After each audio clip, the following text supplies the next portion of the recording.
So we are back. We're just pouring our butter and brown sugar mixture on these individual bites to see how that's going to work for our cooking show next week. We also, since we're using some of this, we're going to have to do about half of a batch of the brown sugar and butter. So each of them will get your help mathematically speaking. So we used a whole stick of butter last time, which is how much? How much is that whole stick of butter? 1.5 cup. A half cup. So if we use half of it, how much butter do we need? What's half of a half cup? 4. A fourth, that's right. So we're going to cut that in half, and we're going to melt some more butter really quickly on the stovetop and add, so we used a full cup of brown sugar, right? Mm-hmm. So if we half that, how much brown sugar do we need? Half. Can you find me a half a cup really quickly? And go grab the brown sugar back out of the pantry and we'll add to this. I'll get the brown sugar. What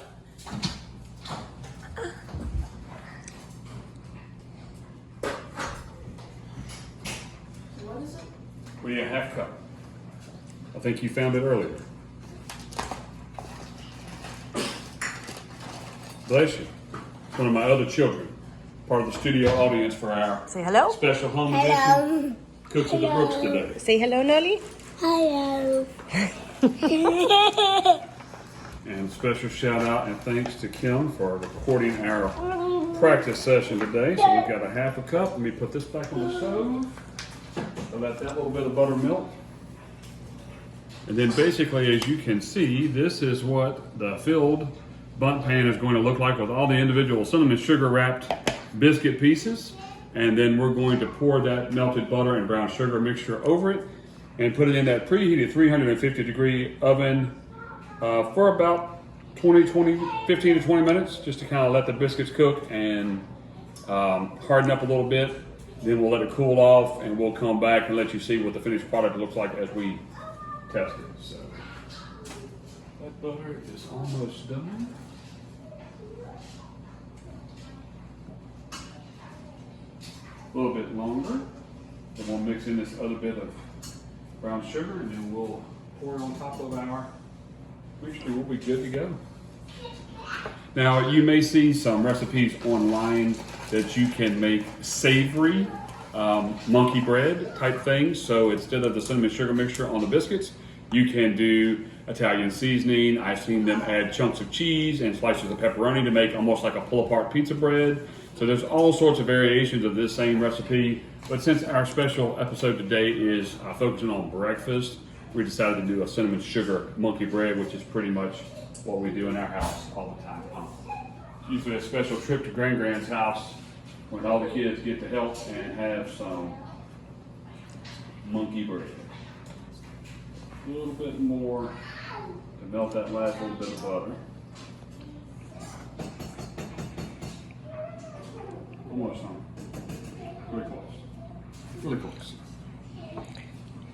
What are you doing with these biscuits?